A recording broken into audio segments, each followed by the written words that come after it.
are an anxious person, and that's manifesting itself in, say, neurological analysis. There was one particular part of my body that was Professor needed. Albert Einstein helped discover the atom bomb. I believe that Islam is the only non-Christian faith. Lweirday Experience. IT Experience. Hello, everyone, and welcome to Lweirday Experience podcast. In this episode, we have a new experience. Our experience is about cybersecurity. Cybersecurity is considered as one of the most important fields in the IT area. Let's say that most of the companies in the world are more focused on the cybersecurity side, which means they should ensure the security of their departments. And of course, we have a guest. Our guest is a professional advisor in cybersecurity. So he has a good experience in this field and is going to share it with us. Taher Amine Elhouari, welcome to your podcast. Hello, thank you so much. Thank you for the invitation and thanks for having me in this wonderful initiative of a podcast. You're welcome. Well, as you know, in our podcast, we have like a set of questions that we have to ask to our guest to discover his experience. Well, for our listeners who might not be familiar with you, could you please tell us a little bit about yourself, maybe to hear about your career, for example, and your daily routine, and some of the key achievements you have made in cybersecurity field. Yeah, absolutely. I think it would be more appropriate to introduce myself first and then go straight into my career, so people listening to our podcast will have a grasp of the background that I'm coming from. So my name is Taher Amine Elhouari, like my buddy just said. I currently serve as a Chief Information Security Officer and Head of Risk Security and Compliance at an Algerian regulator in the fintech, e-banking, and e-payment industry called GE Monitic, the institution that governs, let's say, Algeria's interbanking payment ecosystem. Beyond that, I'm also involved in multiple other organizations, such as founder and CEO of EXP3 Group, a consulting company operating in Algeria, the UK, and the USA, focusing on everything related to information security, cybersecurity, auditing, training. I also divide, let's say, my time to non-profit and volunteering initiatives such as the OWASP Algiers chapter and the Cloud Security Alliance Algeria chapter, where I serve as the founding president. I also contribute as a global advisory board member at EC Council for penetration testing and for their CCSO program, and also accredited auditor and certified trainer for other organizations and, let's say, certification bodies.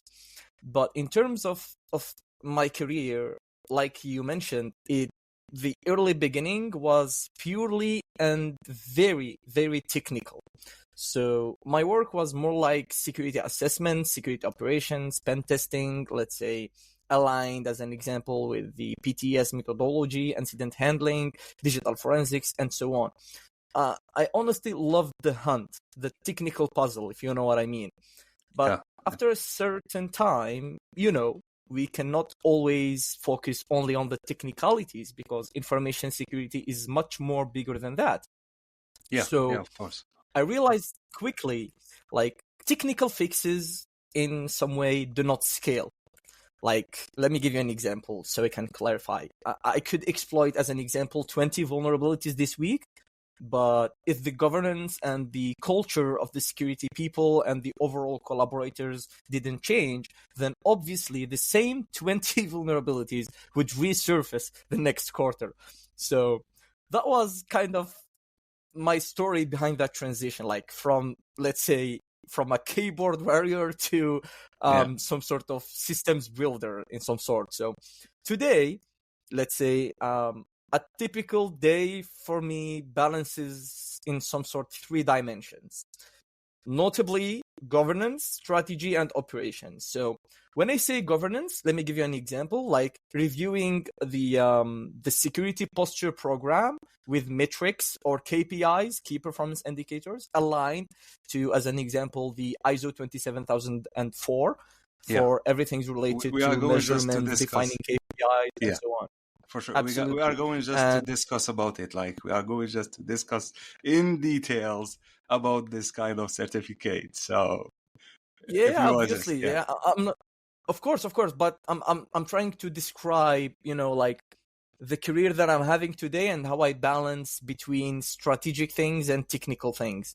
yeah, So for sure. if I give you an example in terms of strategy, it's always, like being a director or a CISO, it's much more of meetings and so on, So meetings with executives, with ministries, where you have to translate these vulnerabilities and so on into business risks.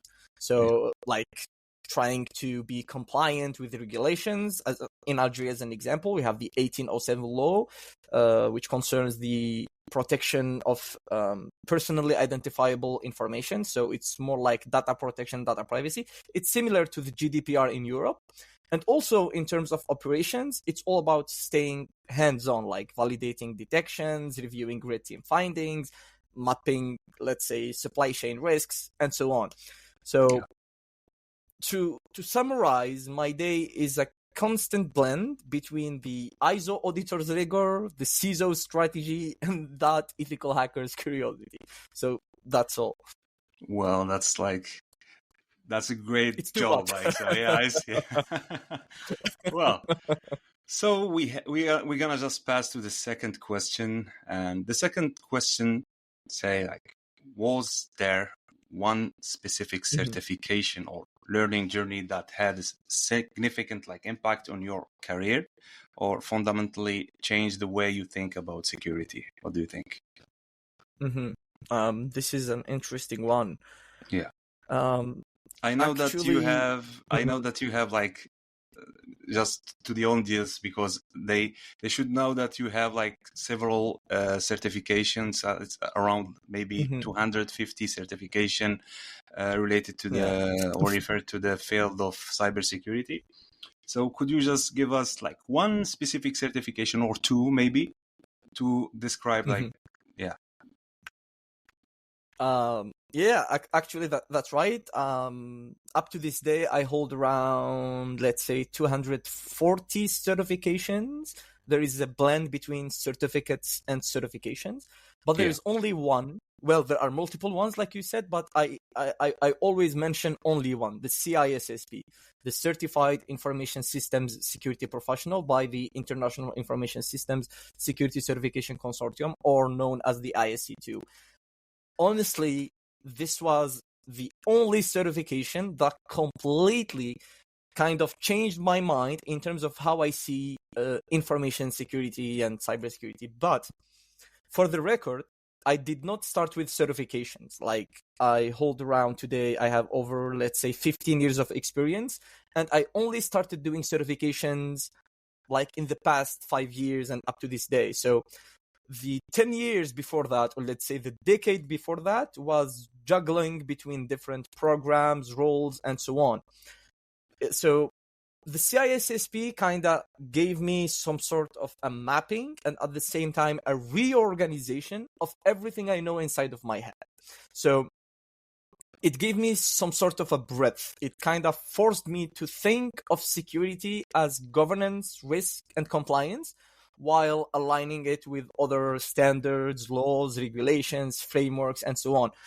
To summarize it, it gave me the language to speak to boards, because the CISSP is the sort of certification that kind of blends between both technicalities of the field, but at the same time, the strategic things of the field, like managing a whole posture of an organization, developing your own cyber program inside of an organization, and so on. I always prefer this certification and I highly recommend it. And what made it so special for me is, if I'm allowed to share some background about that, when I was so young, absolutely, when I was so young, starting out in the field, it was more like a dream for me, because I still remember back in the days when I was Googling and going inside forums, having discussions with experts, professionals, and so on. They all say that the CISSP is the gold standard of information security. Like, if you have it, it's more like you have a PhD, if you know what I mean. So it was extremely important for me to achieve it. And nowadays I'm proud to say that I am the youngest holder worldwide of this ISC2 CISSP certification, and at the same time, also a subject matter expert inside ISC2, working with a team of other experts who are nowadays developing the questions of the exam of that certification and so on. So it really means a lot to me. This is a very special one for me. Well, that's great, since like you have like this kind of CISP. That's it. CISP, just for the audience to know about it. Mm-hmm. Yeah. So this question is about like the certification and how it has like this impact on your daily, let's say, life.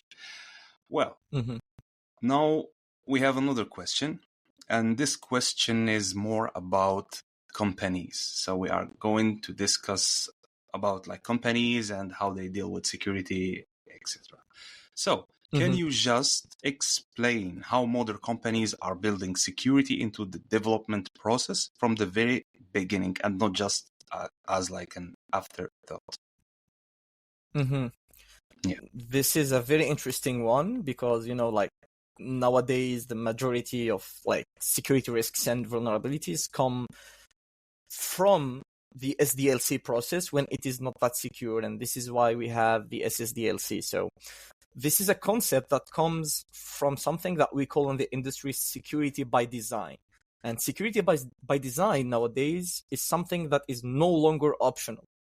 If we refer as an example to some data breach reports, there is one by IBM, cost of data breach report. It found that fixing vulnerabilities in design, like in the design phase, costs 30x less than fixing them after deployment. It's like building a house. If you start building that house the appropriate way, then everything will be fine. But if you start building it like in its basic definition, if you start building it in the wrong way, exactly, like then obviously it will cost a lot to fix.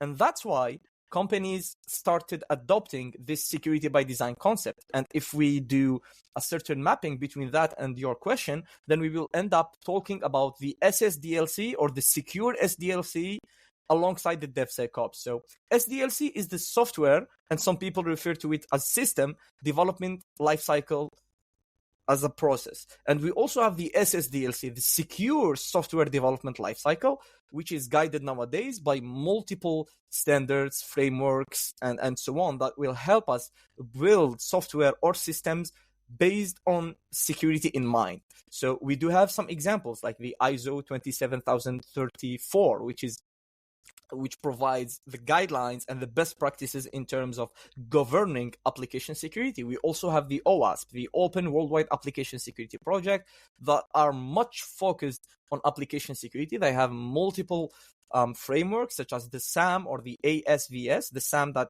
refers to the Software Assurance Maturity Model, and it is one of the most famous OWASP frameworks. We also have the ASVS, the Application Security Verification Standard, and we also have NIST, the American National Institute for Standards and Technologies. They developed a whole framework dedicated to secure software development lifecycle. It is called the SSDF, Secure Software Development Framework, based on the special publication, if I'm not wrong, 800-218 or 19. So to summarize at a granular level, we have the design part.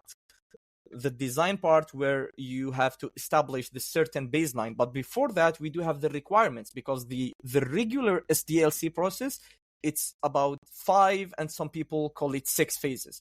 If we use 5, we have requirements, design, development, testing, and deployment. So we need to integrate security in each single phase inside that process. So in the requirements phase, we will establish, as an example, we have to be compliant to ISO 27034 or NIST SSDF as an example. And then comes the design part, where we have to appropriately do, let's say, a risk assessment, a threat model using a framework like Stride, PASTA, DREAD, or whatsoever. Yeah. Then we have the development phase, which is the coding phase. So we need to train our developers to at least take in their approach and in their mindset the basics of the OWASP Top 10. the top 10 most exploitable vulnerabilities and most significant risks in terms of web development, API development, mobile development, and so on. And then we'll have to enforce the SAST and DAST and other security solutions. Then comes the development and the testing. So build and test. We have to integrate, as an example, infrastructure as a code scanning when we are using cloud environments. So Terraform, Kubernetes, and so on. We can also refer to CS benchmarks and force code signing as an example. And then we'll have to do some API fuzzing as an example, or penetration testing aligned with the framework that we mentioned, the ASVS. And this will leave us with the release part, or the deployment, and the operation. So require SBOM as an example, the software bill of material. We can refer to the CISA guidance, the US Cyber Agency. And then comes the operations as the final phase of security assessment and secure configuration, where we have to apply some sort of continuous monitoring alongside runtime protection. So culturally, security must be treated as quality. Like, it has to be integrated from the very beginning of any project. So if I refer to my experience, I have seen organizations enforce the no build passes unless security checks pass, but that policy alone reduced only critical production vulnerabilities, let's say, by 50 or 60%. So this is not enough. We need to integrate the security aspect in every single phase alongside the software development lifecycle. Yeah. Yes, like there are like bunch of information here. Like I've just thrown a bunch of information regarding this like question about companies and security, etc. Well, now we're gonna dive into another side of security, which is ethical hacking or ethical hackers. We know that ethical hackers are considered as the good guys, right or not? I think because the word hacker is mostly like considered as like a bad side of cybersecurity, if we can say. It's like the enemies of security guys, like, let's say, or security teams. So from your experience, since you are, I think, a red teamer, is that right? Yeah, since you are I used to be in red teaming, then I switched to blue teaming, then I became more of like a purple team operator. But but we need to start by definitions, like you are mentioning, because for the record, a hacker is not a bad guy. For real. A hacker is a person who thinks outside the box, who can develop something, who can introduce new features, who can like push something to the next level. And this is a good thing in terms of continuous improvement, in terms of development, and so on. But unfortunately, due to movies, news, the media, social media, and so on, they started calling hackers as the bad guys. So that's it. Exactly. In the cybersecurity industry, we were obliged to start using ethical hacker as a term to refer to the white hats, to the red team operators, to the penetration testers who are helping companies, organizations, and nations to secure their environments. So ethical hackers are guided by scope, they are considered the safe harbor, and they use certain ethics. So if I speak as an ethical hacker, we have to simulate adversaries, we have to simulate like real attackers, real cyber criminals, and the real bad guys using some frameworks dedicated to that, such as the MITRE attack. But our final mission is to strengthen defenses. So if I, let's say, uncover a vulnerability in your own system, I'm going to need to come up with the recommendations and best practices in order to mitigate this vulnerability and then take my security posture to the next level. So some of the common attacks that we face nowadays in terms of hacking, ethical hacking, and so on, it's social engineering, because social engineering is a whole science dedicated by its own self. If we speak like strategically, information security and cybersecurity, they have to be applied using three things called the PPT process: people, process, and technology, which means I need to have aware and very aware people who can know that this email is a phishing email, who can detect that this message is weird, it's not legitimate, and so on. In terms of processes, I need to define governance based alongside based on best practices, processes that will help me manage this whole thing. And then comes the technological part, which is, like firewalls, antiviruses, EDR, and so on. So we need these three things in order to have a certain posture in terms of security, and of course based on the famous CIA triad: confidentiality, integrity, and availability. So if I can give you an example, we can we can invest hundreds, if not thousands of millions of dollars in terms of technology and secure technology, but if our own users and our own citizens and our own employees are still not aware of the security risks of this and that, then the technology side will or cannot resist, let's say, the ignorance of the human being. So that's why social engineering is one of the most famous attack vectors nowadays. And we have seen subcategories like social engineering is like, how do you interact with the, let's say, the victim, let's say, how do hackers interact with victims and, for example, get some password or something like that. So this is the meaning of social engineering, because there is another term which is reverse engineering, which means that you are dealing only with the software, but social engineering, which means you are dealing with people, like psychologically with people. Well, social engineering, to simplify it, it's about hacking the human mind. It's like hacking the person themselves instead of hacking technologies, because like you said, if we go to technologies, then we have reverse engineering, which is about reversing software, hardware, and so on. But social engineering is about exploiting the trust of the human being, exploiting the confidence, trying to put some pressure on persons to give you like passwords, to give you their credit card information, and so on. Other attack vectors that are happening nowadays, we have privilege escalation, lateral movement, and so on. I'm gonna probably be speaking some technicalities here, like some attacks like Kirby roasting, pass the hash, pass the ticket, and so on. This is like another question. So this is we are going just to discuss about. But you can, for example, give us like some or highlight some examples regarding this aspect, if we can. You can. Ethical hackers do use, I'm trying to pass a message after all of this, like ethical hackers do use the same tools, techniques, and procedures and tactics as well of the real hackers or the real cyber criminals, which we call crackers and not hackers. Okay. Well, here we discussed about like ethical hackers and, for example, red teamers and etc. We have another question. And this question is about your journey. So now we are going to talk about your journey in cybersecurity field. So what is like, or what are the most complex challenges that you have faced in your, let's say, career? And did you face like any bad guys, let's say, in your field? This is like the most. That's a good one. This is like kind of most considered topic in cybersecurity that I didn't like face any before, like any cybersecurity guy who said like I faced hackers or something.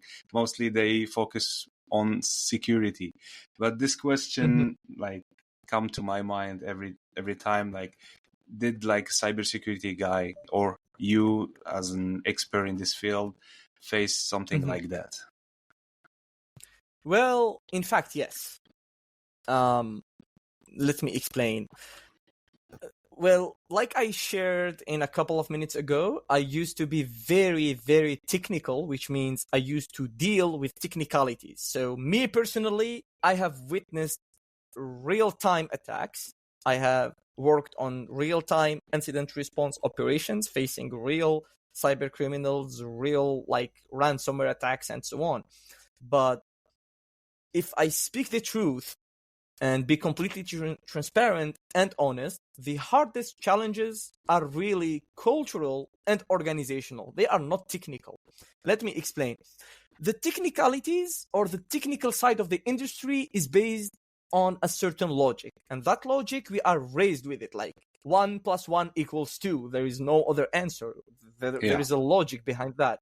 But when it comes to the cultural and the organizational aspect, there are hundreds, if not thousands, of factors that will change the context from one scenario or one organization to another.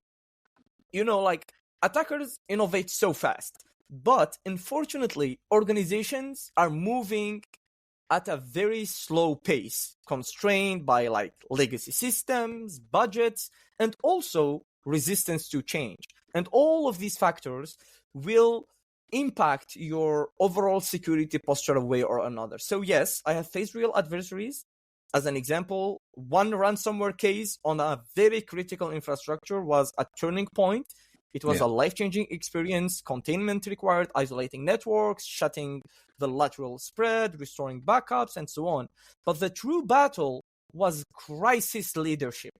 Like executives under pressure, CEOs, directors, and so on, they were under pressure. Regulators demanding compliance reports, whether they are agencies or authorities. And customers were losing trust in real time. Like nowadays, everything is digital based, like everything is digitalized. So if a company gets hacked or something, then obviously customers, consumers, partners, and clients will be in a certain fear, panic, and obviously they will end up losing trust. And this is where international standards and best practices come into place, like the ISO 27035 for everything related to information security incident management, ISO 22301 for business continuity converge. And it reinforced my belief, like alongside tabletop exercises that must be included, not just relying on like SOC operations solely, and also legal, like business leaders and so on. So we need to understand that information security is not only IT. It is an organizational survival because it's about protecting the information in itself, whether it is in a digitalized system or not, whether it is digital or paper-based. You feel me? So when you understand this bigger picture in terms of information security, like your awareness, you kind of become more aware, but at the same time you feel like it was a shock because like when you are starting in the field, you only think that cybersecurity is like computers, servers, and so on. But cyber is not the appropriate one. We are talking information security, so the mission is way more bigger and the challenges are outside the technical scope. So these things will become like really, really complex over time, and the more that you deal with different countries, different cultures, different organizations, the more that your bigger picture will be like more, let's say, more wider than before. Yeah. Oh, like as usual, so many information here. Oh. I'm trying my best to be as helpful as possible. Yeah, I do see like that. So, we have another question here. Well, we are going to talk about the goals of the three teams. Like there are three teams here. We have the red, we have the blue, and we have the purple, which is a mystery team because I don't really have like information about this team. So can you just give us, let's say, a description or explanation about these like three teams? Of course. Actually, this comes from a very old history related to military operations, because for the record and for the information of everyone's listening to us, these colors like red, blue, and so on come from like military operations, because the majority of the concepts that we use in cybersecurity come from military, like the military side or the military. So you mean that like the military field has implemented this kind of cybersecurity first? Yes. Like, it started like from the military field. Yeah. Actually, it's the inverse, because these concepts that we use nowadays in cybersecurity come from the military operations. Yeah. Like we have red teaming, blue teaming, reconnaissance, information gathering, and so on. These concepts come from intelligence agencies, from military departments, from military institutions, and so on. So if we focus that on red teaming, blue teaming, and purple teaming, we need to understand something. Like when we talk about the technical aspect of cybersecurity, we do have offensive security and defensive security. So offensive security is everything related to attacking an organization in order to uncover its vulnerabilities and weaknesses. And when we talk about defensive security, we are talking about protecting, defending, reacting, responding, and so on. And from this, let's say from this base, we started having red teams and blue teams. So red teams are the offensive security guys, and blue teams are the defensive security guys. So red teamers, they are the ones who emulate adversaries, who validate the real world impact, who simulate like techniques, who run penetration testing, who do social engineering simulations, and so on, in order to uncover the different weaknesses, whether they are related to people, processes, or technologies.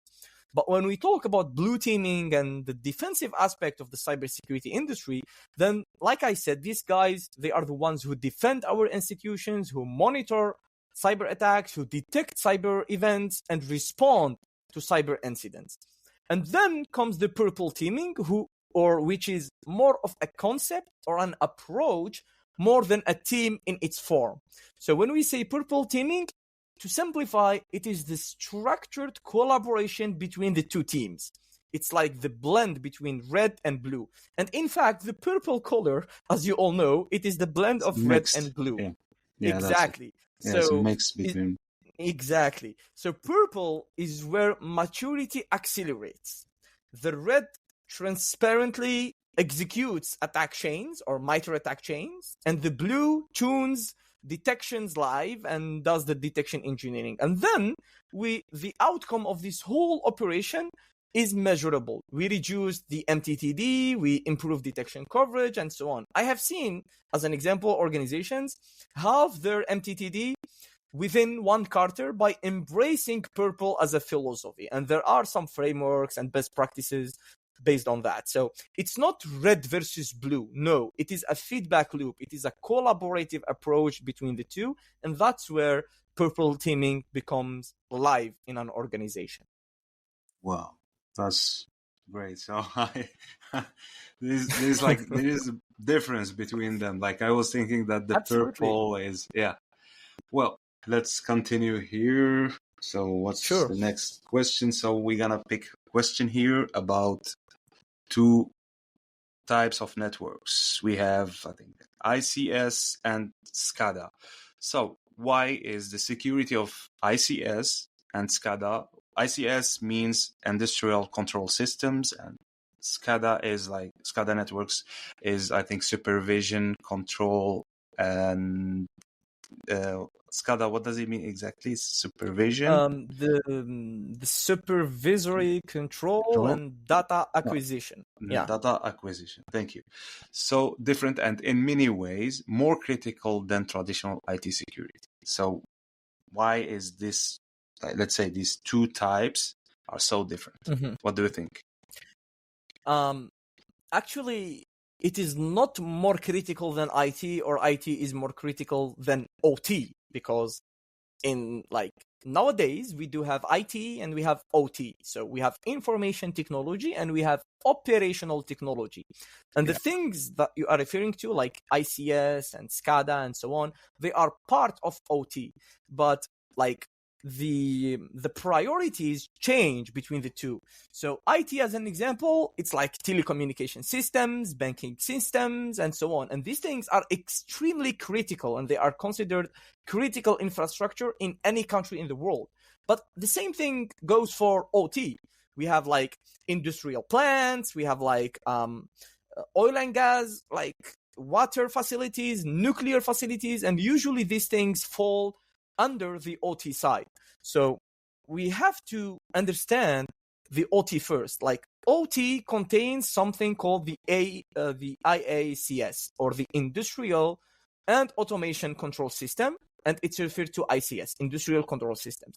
Inside those industrial control systems, we have SCADA, and inside of it we have like PLCs, DCS, There is like DCS, DPCs, and so on. Yeah, absolutely. So ICS and SCADA is like fundamentally different. In IT, as an example, when we talk about information security, we talk about the CIH, right? The confidentiality, integrity, and availability. But when it comes to OT, it's flipped. Safety and availability becomes first. We need to care about the safety of the human being because we are talking operational machines.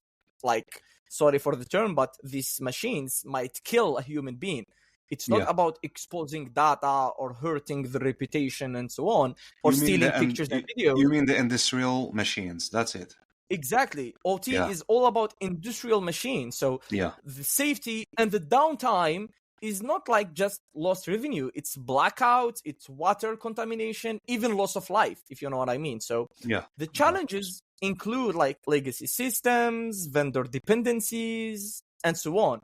So the best practices in terms of ICS and SCADA security, we have the ISA/EC 62443. It is the CSMS, the Cybersecurity Management System dedicated for OT security. And we do have some NIST and other references like the NIST we will discuss about them like the next next question is about like absolutely. this. Absolutely. So in the OT security aspect, we have something called the Purdue model, which is all about isolating OT from IT. We do have also like governance structure specific to that and so on. We do have like the huge cyber incident that happened in the past years, which is called Stuxnet. It is extremely famous. It demonstrated how a malware could jump air gaps and manipulate industrial PLCs. So ACS or industrial control systems are not only theoretical, it is about like national security as much as IT security. Good. So there is a difference between both let's say both absolutely the types of let's say securities. Well, now we are going to talk about the standards. I know that you have an experience with like different standards, and can you just briefly explain to us standard, for example, ISO 27001, and there is like a standard called NIST, which is NIST, and even like SOC2. If you can just briefly give us like a description or explanation of these three types. Wonderful. First of all, we need to explain that this is part of the GRC world of information security. GRC stands for governance, risk management, and compliance, because when we talk about laws, regulations, and standards, we often talk about compliance. But before diving into, like you mentioned, ISO 27001, NIST, SOC 2, or whatever, we need to explain and understand that there is a difference between a standard, a framework, a regulation, and a law or an act. And usually standards and frameworks are the same or under the same category. And then we have laws, regulations, and acts under the same category. Why? Because standards and frameworks are voluntary based. Like if you want to implement them, then this is in your own advantage. There is no penalty or jail or like something to pay or whatever. But when we talk about laws, regulations, acts, and so on, then we are talking about something obligatory. Like you have to implement it. It's mandatory. Like compliant. Yeah. Exactly. It is mandatory compared to standards. So in the three things that you mentioned, the three of them are under the first category, standards and frameworks. The ISO 27001, it is a standard because it is ISO, and ISO is the International Organization for Standardization. So obviously, any like number you see after the ISO word, then it is a standard. But when it comes to NIST, SOC 2, and so on, they are more like frameworks.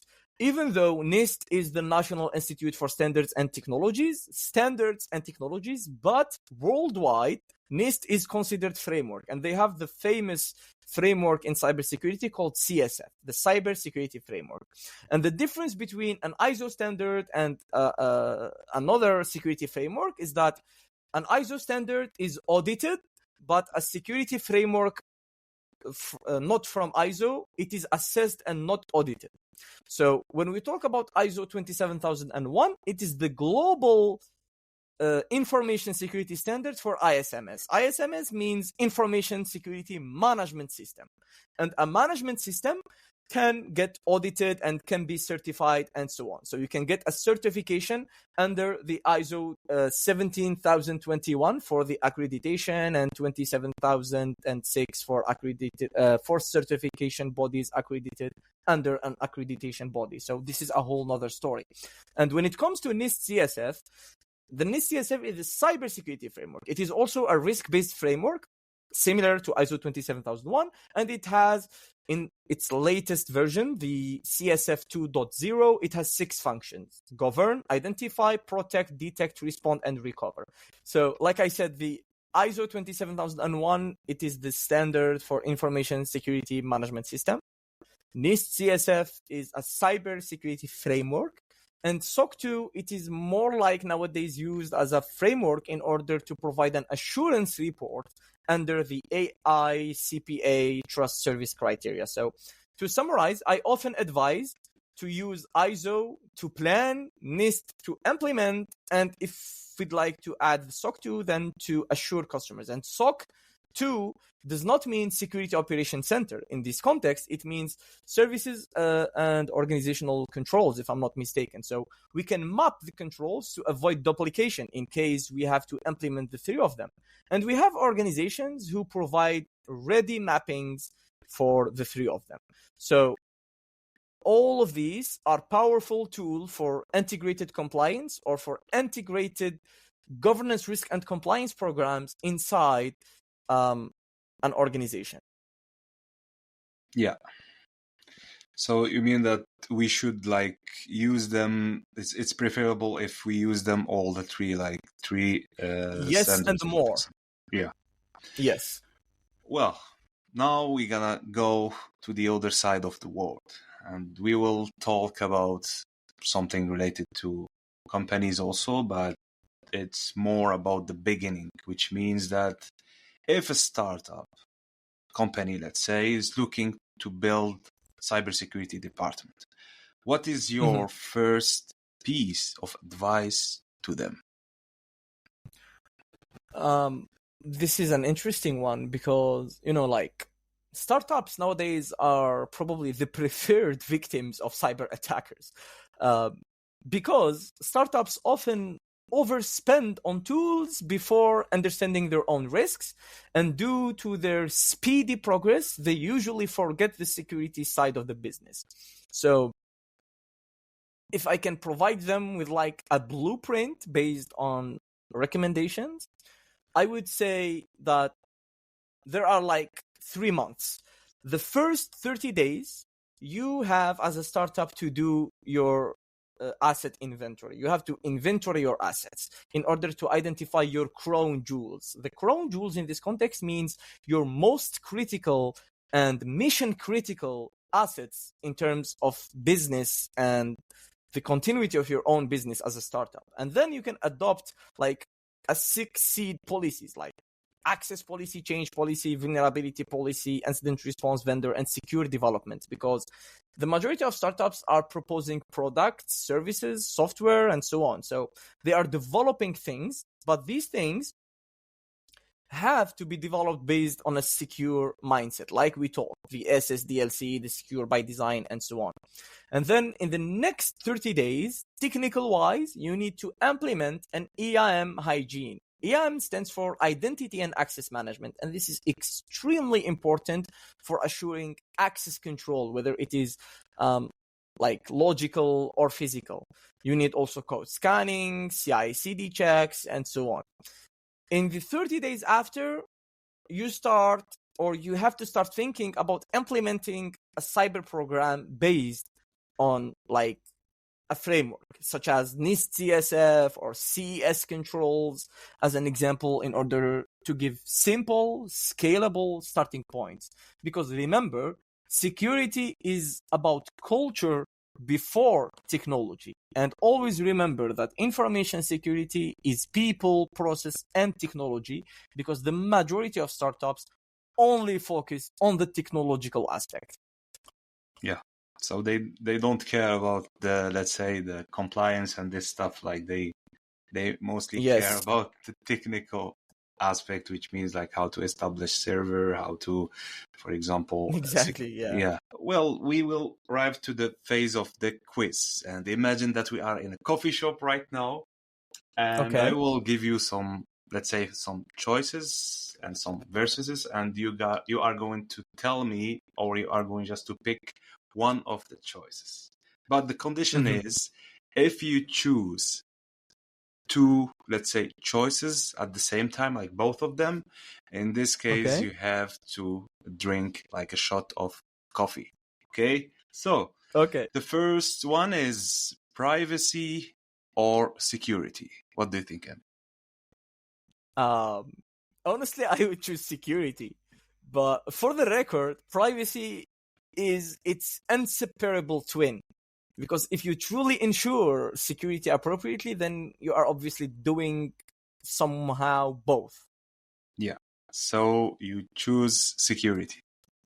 Of course, yeah, security. Good. Next one is threat hunting or incident response.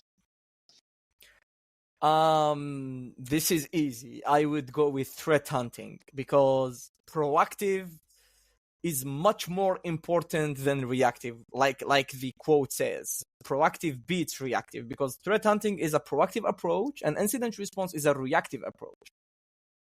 Yeah. So you go with the first one. Obviously, yeah, threat hunting. Okay. So next one we have CISSP versus CISM. This one is tricky. Oh, Take coffee. that's So a in nice this one. case, you're gonna choose both That's a here. nice one. No. In fact, I'm gonna go with the CISSP. These two are have been fighting each other for more years than I can remember. Yeah. Especially people who have CISSP against people who have the CISM. They always be like, oh, mine is better, and the others are like, mine is better. But seriously, guys, the CISSP is much more better than the CISM. So CISSP is my absolute choice, without thinking. Okay. So CISSP. Next Yes. one is IT security or OT security. What do you think? Oh, that's a tough one. That's definitely a tough one. Take the coffee shot. I think in this one I'm gonna take the coffee shot because So. IT security is like protecting top secret information systems, and OT security is about protecting lives because downtime might cost lives, like the human safety. So I cannot choose one of the two. I will choose both, but it depends. If you give me a business context, I might choose something different. If you give me a life survival context, I will choose something different. But a general question, IT sec versus OT sec, it's hard. I will choose both, and this means I'm gonna have to have a coffee shot. Enjoy. So I have a last one here, which is Okay. red team or blue team. What do you choose? Oh, easy. Purple team. Easy. Purple doesn't exist here. So. I'm gonna combine both of them. Purple. But if I am obliged to choose one of the two, I will go with the first one, red teaming, because it is super, super fun and it is extremely challenging, and I find it more challenging than blue teaming. Yeah, so your choice is red team. Yes. Good. Well, so as we reach the end of our episode, unfortunately, of course, I would like to thank you, Amin, for joining me and for sharing this kind of experience with us. So before we go, Do you have like any final words or maybe piece of advice you would like to share, especially like for younger generation interested in starting a career in cybersecurity? Okay, I have two pieces of advices, and the two of them are advice and at the same time a tip and trick. The first one, you need to learn how to learn, and try to listen to that again. Learn how to learn, because in this industry, whatever you do, university, self-learning, trainings, courses, certifications, it doesn't matter. Anything you do, or if you do all of them, if you do not learn how to learn, you cannot excel in this field. That's the first thing. And the second thing, guys, always study and focus on the basics, like the IT and the computer science basics. Study networking, study computer science, study programming languages, study like operating systems, Linux, Windows, and so on. All of these things will give you the needed baseline in order to advance in the cyber industry. So the first advice is learn how to learn, and the second advice, study well the basics.